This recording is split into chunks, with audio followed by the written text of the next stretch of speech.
अभी भैया जी कह रहे थे गर्दन से ऊपर और गर्दन से नीचे, और ये दोनों ही राग की पर्याय हैं। मगर गर्दन से नीचे नीलेश्या है और गर्दन से ऊपर कृष्णलेश्या है। आप बताओ कौन सी ठीक है?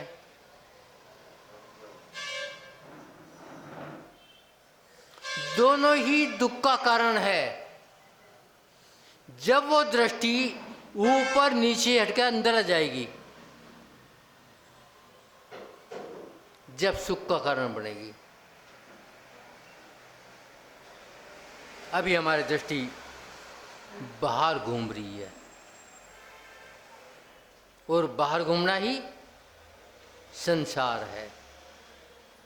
जब दृष्टि घूमनी बंद हो जाए, अपने में आ जाए, तो सुख का कारण हो जाए। बस यही समझना है कि मैं कब तक बाहर भटकूं और कब अंदर आ जाऊं। मगर आज तक इस बात को मैं या इस रहस्य को जानना पड़ा। यदि एक बार भी जान जाता तो अपने में आ जाता। तो बंधुओं, बात कर रहे थे कृष्णलेश्या की, जो क्रूरता का प्रतीक है, जो संसार का प्रतीक है, जो हड़पने का प्रतीक है, या सारा मैं ही समेट लूं, संसार का प्रतीक है। जबकि जानते सब हैं, सिकंदर ने कितनों की गर्दन उतारी, मगर साथ क्या गया? मात्र पाप। हिटलर ने कितनों को मारा, साथ क्या गया? पाप। तो मेरे साथ क्या जाएगा? और मैं यदि दृष्टि अपने में लिया हूं, निश्चय जाना है, यदि दृष्टि अपने भागी तो निश्चित है शुभ में जाऊंगा। शुभ का मतलब सुख।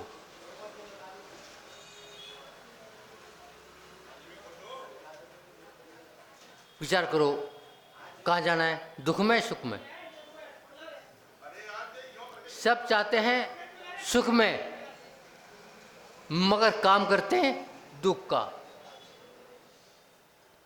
राजा असग्रीव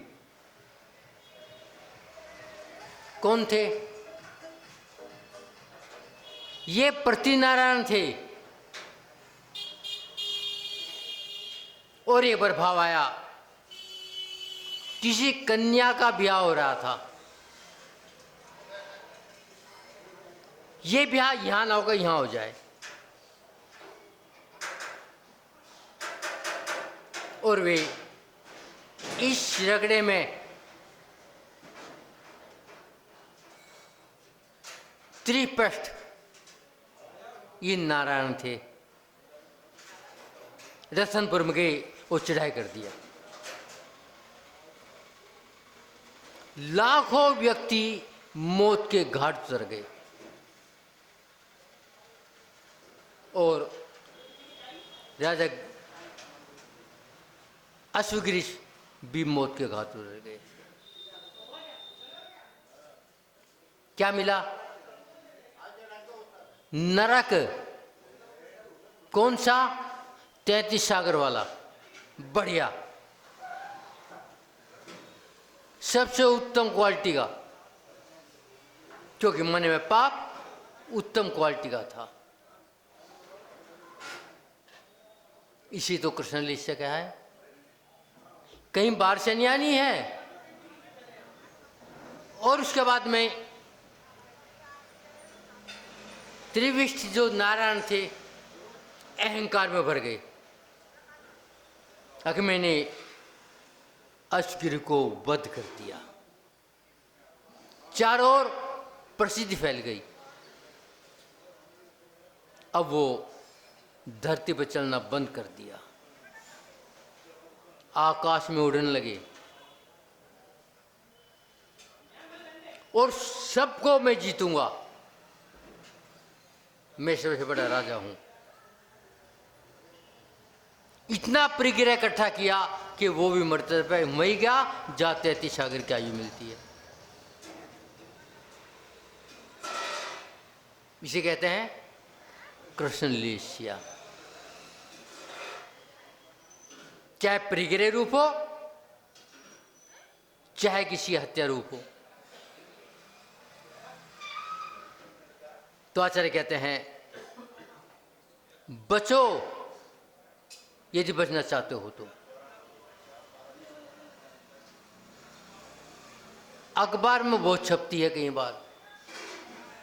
एक बार रेलवे के बारे में छपा था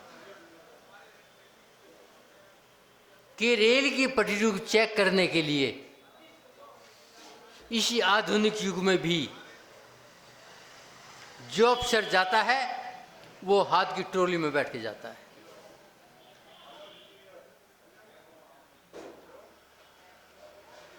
एक बार घटना घटी थी कि थोड़ी थोड़ी दूर पर रेलवे की केबिन बनी रहती है। उसमें एक रेलवे का कर्मचारी होता है जो पटरी को चेक करता रहता है। उसके पास सब्बल, हथौड़ी और फिश प्लेट होती है। मेन 3 चीज होती है। मात्र पटरी देखनी है। एक बार की घटना, एक अफसर पटरी चेक करते पहुंचा केबिन नंबर 50 पर। उसे पहले पता था चेकिंग आने वाली है, बिल्कुल अप टू डेट। आते ही साहब को सलूट मार दिया। सलूट में बड़ा दम होता है। देखा सारे औजार, सारे कर्म बिल्कुल ठीक ठाक। चेक किया, साहब चले कह गया कल भी साथ चेकिंग आ जाएगी। और वे आगे की केबिन के लिए पहुंचा। कुछ देर बाद 51 नंबर वाला एक कांधे पे थैला लटकाए आ रहा था। वो 50 नंबर वाला लकड़ी चुगने के लिए नदी के पास गया था।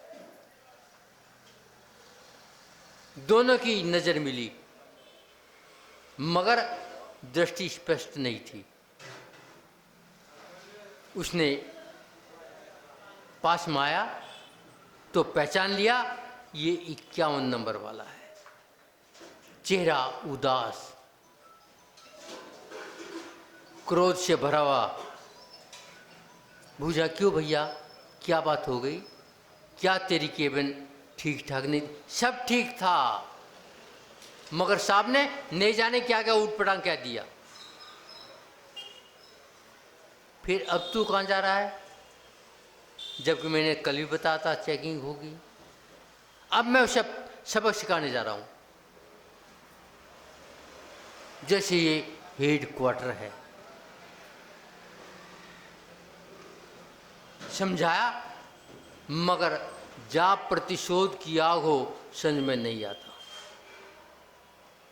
वो बेचारा तो अपनी लगनी चुगने चला गया। कुछ देर बाद देखा लाइन पे खटखट की आवाज आ रही है। वो क्षेत्र था 50 नंबर वाले का। ऊपर हाथ देखा, मेरी पटड़ी कोई खोल रहा है।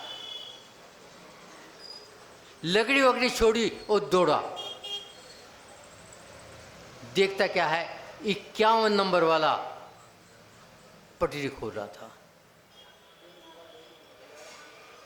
और पट्टी खोल के शब्बल और हथौड़ी नदी में फेंक दिया। जब भी उसने 50 मरतबा दौड़ा, सांस फूल रहा था, अक मैं शब्बल हथौड़ी ला करके ये पट्टी ठीक कर दूंगा। मगर दौड़ ही रहा था, पसीने पसीने था, सांस फूल रही थी। इतने में 1 मील का सायरन बज गया और मील का सायरन बताता है 5 बज चुके हैं। और एक फ्रंटल मेल गाड़ी यदि राइट है 5:03 पे जंग आती है जहाँ पटरी खुली है। और 3 मिनट में मैं अपनी केबिन पर नहीं पहुँच सकूँगा और मेरे पास कोई साधन भी नहीं है, झंडी भी नहीं है। इसका मतलब एक्सीडेंट निश्चित। चिल्लाया, हे प्रभु, मेरे होते यदि दुर्घटना हो गई तो मेरे होने का लाभ क्या है? मगर साधन कुछ थे नहीं। उसके पास मात्र एक अंगोछा, वो भी लाल नहीं, तो कैसे रोके? अभी शिशु पंज में ही था, दूर दृष्टि पड़ी, एक फिश प्लेट पे नजर पड़ी, दौड़ा और वो फिश प्लेट उठा लाया। गाड़ी ने हॉर्न दे दिया, गाड़ी 1 मिनट में 1.5 मिनट में पहुंच जाएगी। कोई साधन नहीं। उस व्यक्ति ने फिश प्लेट अपनी जांघ पर मारी और खून की फुहार निकल पड़ी। ड्राइवर ने देख लिया कि कोई लाल झंडी दिखा रहा है।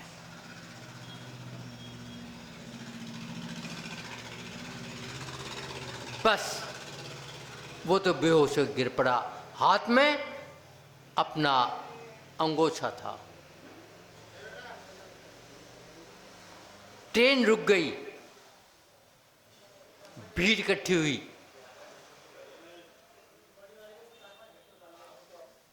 तो व्यक्ति जो बेहोश था उसने पूछा, भैया रेल का क्या हुआ?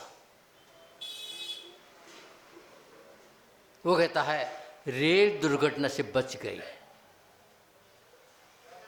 वो व्यक्ति खून निकलने के कारण बेसुध हो गया। उसे तुरंत यात्रियों ने, रेल कर्मचारियों ने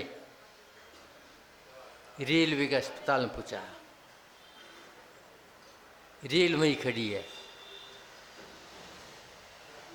कुछ देर बाद उपचार के बाद होश आया। होश आने के बाद भी यही बुझा, दुर्घटना क्या हुआ? दुर्घटना तो तेरे कारण बच गई। मगर ये दुर्घटना हुई कैसे? बस उसने कहा, जब बाड़ी खेत को खाए और बेहोश हो गिर पड़ा। तो बंधुओं, ये प्रतिशोध की आग कृष्ण लेस्या है। मैं बदला दे के रहूंगा। अब बदला उससे लिया जाओ या ना लिया जाओ। पहली घटना नौकरी साफ, दूसरी घटना आगे तो अंदर जेल में पड़ेगा और डंडे खाता रहेगा। तो कहने का मतलब है, यदि हम जान जाएं कि सच्चाई क्या है तो हम प्रतिशोध की आग को निकाल दें। मगर निकालना चाहते नहीं।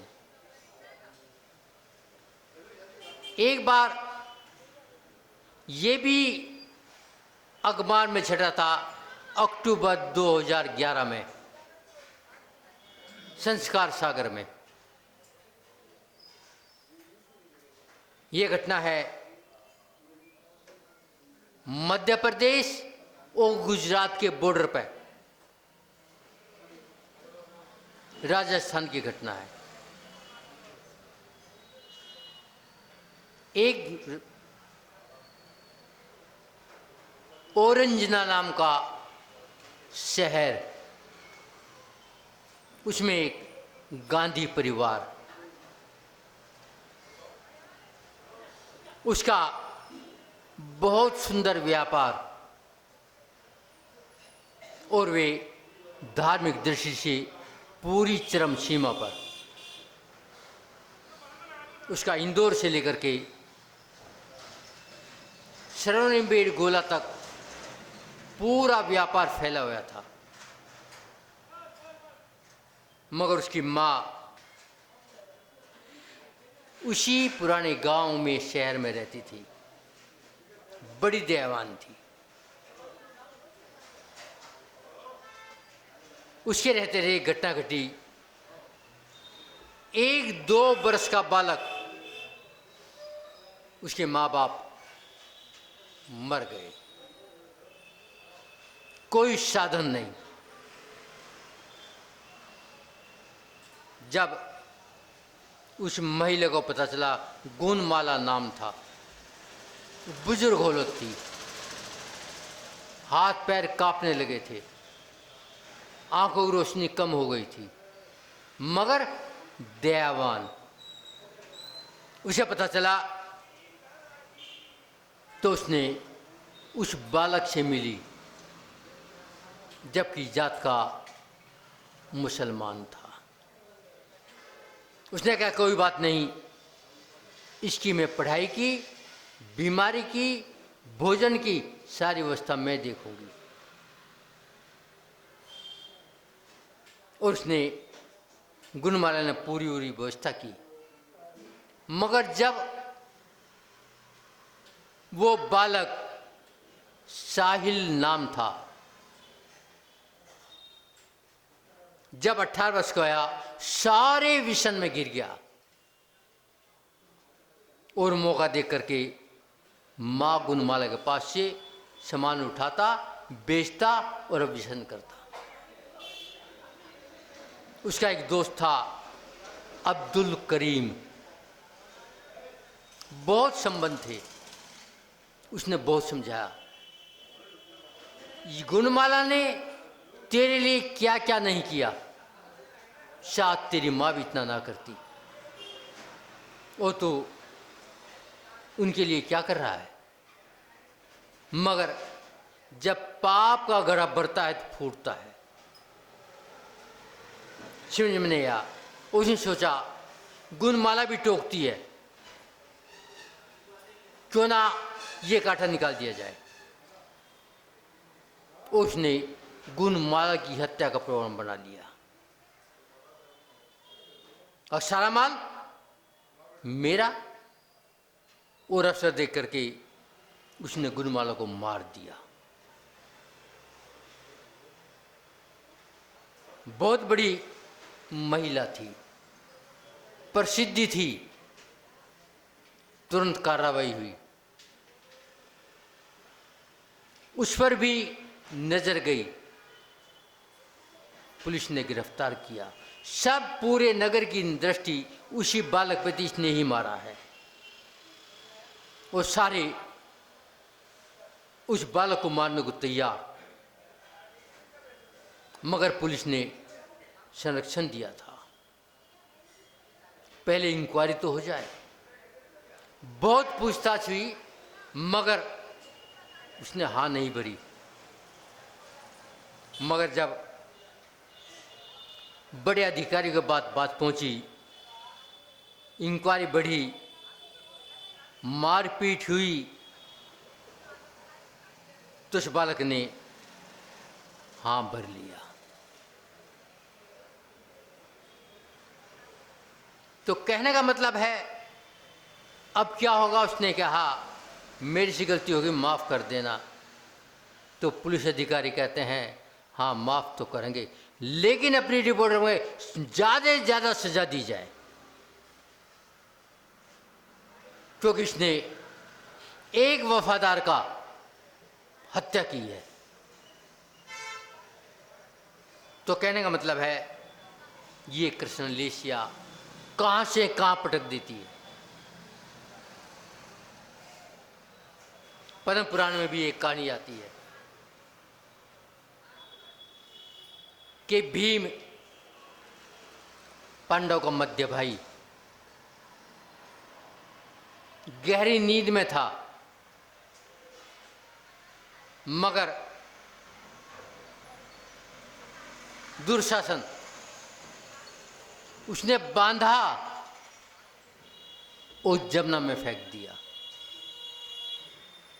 भीम जान गया ये काम दुर्योधन के अलावा कोई नहीं कर सकता। उसने सांस भरी, बंधन टूट गए।